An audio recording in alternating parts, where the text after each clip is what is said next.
Olá, turminha, tudo bem? Vamos lá para mais uma aula, né? Mais uma videoaula aí para a gente ficar atualizado. Nós vamos falar hoje do capítulo 4, a Terra e seus movimentos, né?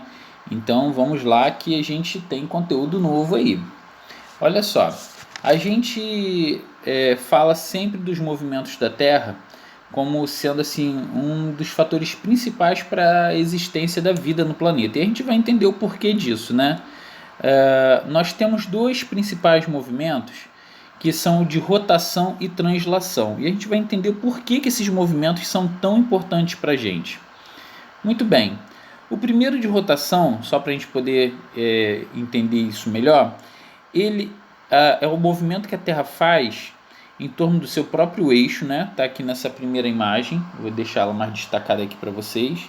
E olha só, ela faz um movimento em torno do seu próprio eixo e esse movimento é o responsável pela alternância dos dias e noites. Então, assim, a gente tem um momento do nosso dia, né, que fica claro, o sol aparecendo, e tem alguns outros momentos que a gente não tem mais a iluminação do sol, né, a luz natural, e passamos a ter o que chamamos de noite, né? Então, esse movimento é chamado de rotação. Já o de translação, olha só, é um movimento que a Terra faz em volta do Sol. Vou deixar aqui bem separadinho. Esse movimento que a Terra faz em torno do Sol, ele também tem um impacto direto no nosso cotidiano, né? A gente tem aí a troca das estações do ano, nós temos momentos importantíssimos, né, para a agricultura, porque alguns alimentos, alguns itens, né, que são cultivados, só são cultivados em momentos de friagem, em momentos frios, né, em temperaturas mais amenas. Outros já gostam de estações mais chuvosas, né, que é o verão. Então a gente tem as estações do ano sendo promovidas por esse movimento de translação, tá? Então vamos dar uma continuidade aí. Olha só, pelo movimento de rotação da Terra, a gente observando aí, ó, o lado que está oposto ao Sol é o que chamamos de noite, né? E o outro lado, o outro hemisfério, a gente está recebendo a iluminação natural do Sol, chamamos de dia, né? Então, olha só, a gente tem aí a alternância das noites e dos dias pelo movimento da rotação. Muito bem.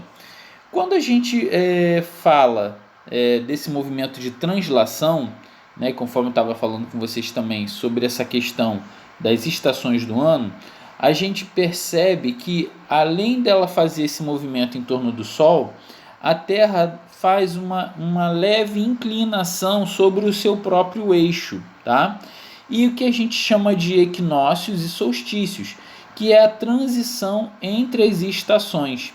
Tem o solstício de inverno, tem o equinócio de outono, né? O solstício de verão e o equinócio da primavera, tá bom? Tá bem explicadinho nessa imagem e vocês também vão poder acompanhar isso na apostila de vocês também, que é na página 110, fala sobre essa questão das estações do ano e toda o seu impacto no nosso cotidiano, né? É o que eu falei para vocês, tem a questão de impacto direto na agricultura, no turismo. Olha só, tem alguns lugares, algumas cidades brasileiras que vivem do turismo, né? Vamos dar um exemplo aí por conta do verão.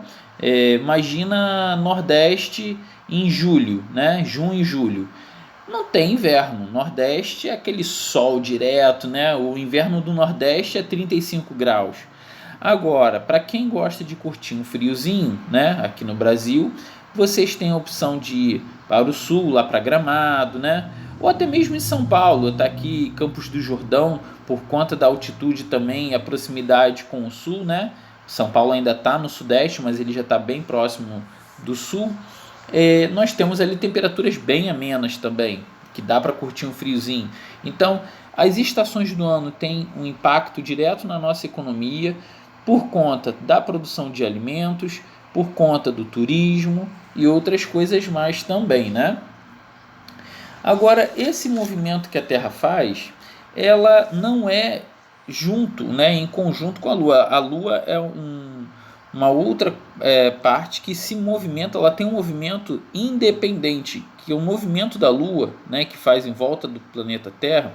Esse movimento se chama de revolução. E ele dura 28 dias para fazer o movimento completo, né, que é em torno do seu próprio eixo imaginário, e faz também esse movimento em volta da Terra. A consequência desses movimentos da Lua é o que a gente chama das 4 fases da Lua, que tem também, né, a Lua é um satélite natural que a gente tem, e ela tem um impacto direto no nosso planeta com relação às marés, né, ao que a gente chama de maré alta, maré baixa. Tem alguns momentos que parte do litoral fica com menos margem de areia, né, nas praias, ou outros momentos a gente percebe que isso daí também influencia na margem, de aumento de margem, e isso tem tanto impacto nessa questão física, quanto também na questão econômica, porque em algumas fases da Lua se torna mais fácil de se trabalhar com a pesca, né? Alguns pescadores, né, se não todos, já têm esse hábito de escolher aquela fase da Lua específico para poder ir pescar, porque é um momento exato para eles conseguirem alcançar alguns cardumes, né, de algumas espécies. Agora, vou falar aí uma coisa que dizem que é superstição, outros dizem que não. Existe uma fase da Lua, que se eu não me engano acho que é a cheia, que é para cortar o cabelo, acredite se quiser. As meninas é que são mais ligadas nisso, né?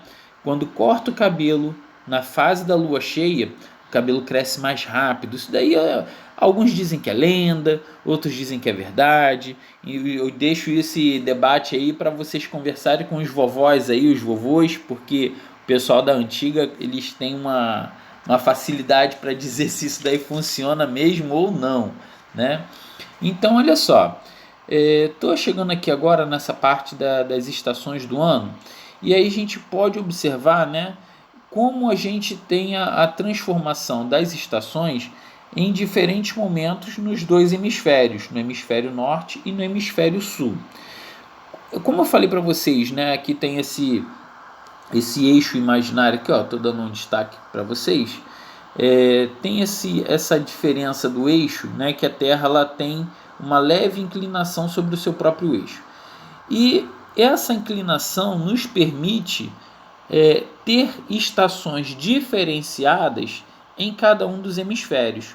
Ou seja, quando a gente está entrando no verão no hemisfério sul, né, vamos falar que o Brasil está entrando no verão no mês de dezembro, a gente tem nesse mesmo momento a entrada do inverno no hemisfério norte, é onde recebe menor quantidade de radiação solar. O sol bate com menos intensidade lá, então no hemisfério norte passa a ser inverno. E vice-versa, quando entra o verão no hemisfério norte, estamos entrando aqui entra o verão lá, estamos entrando aqui no sul no inverno. E com relação à primavera e o outono, se dá da mesma forma. Dia 21 ou 22 de setembro, né? Tá aqui, deixa eu ver aqui, 22 de setembro. Acabei de achar aqui, 22 de setembro nós estamos entrando na primavera aqui no hemisfério sul e acaba se tornando outono lá no hemisfério norte, tá? Aqui, tem uma outra data aqui, 21 de junho, tá? A gente é a data que a gente está entrando no inverno aqui no hemisfério sul e verão no hemisfério norte.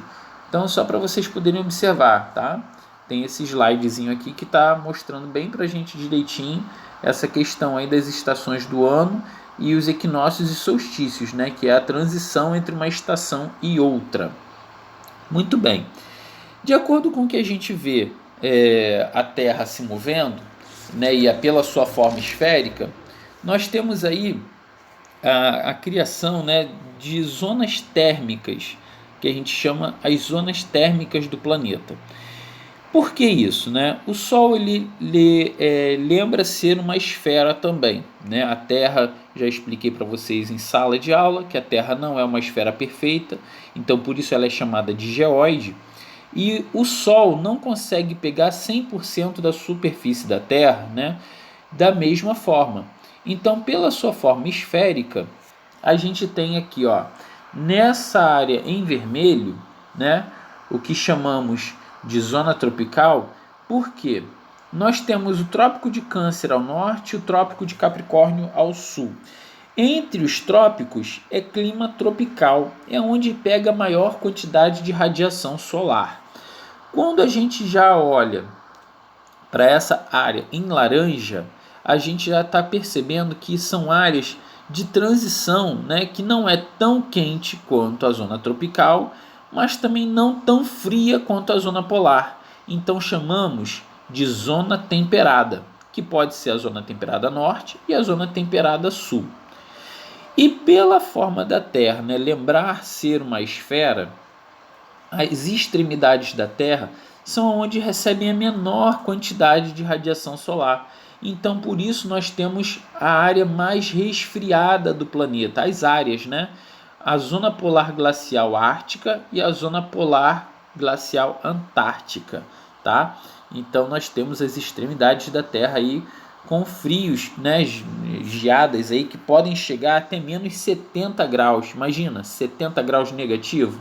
E dentro dessa zona tropical, alguns desertos, né, lá na África, no continente africano, podem chegar até a mais de 50 graus positivos.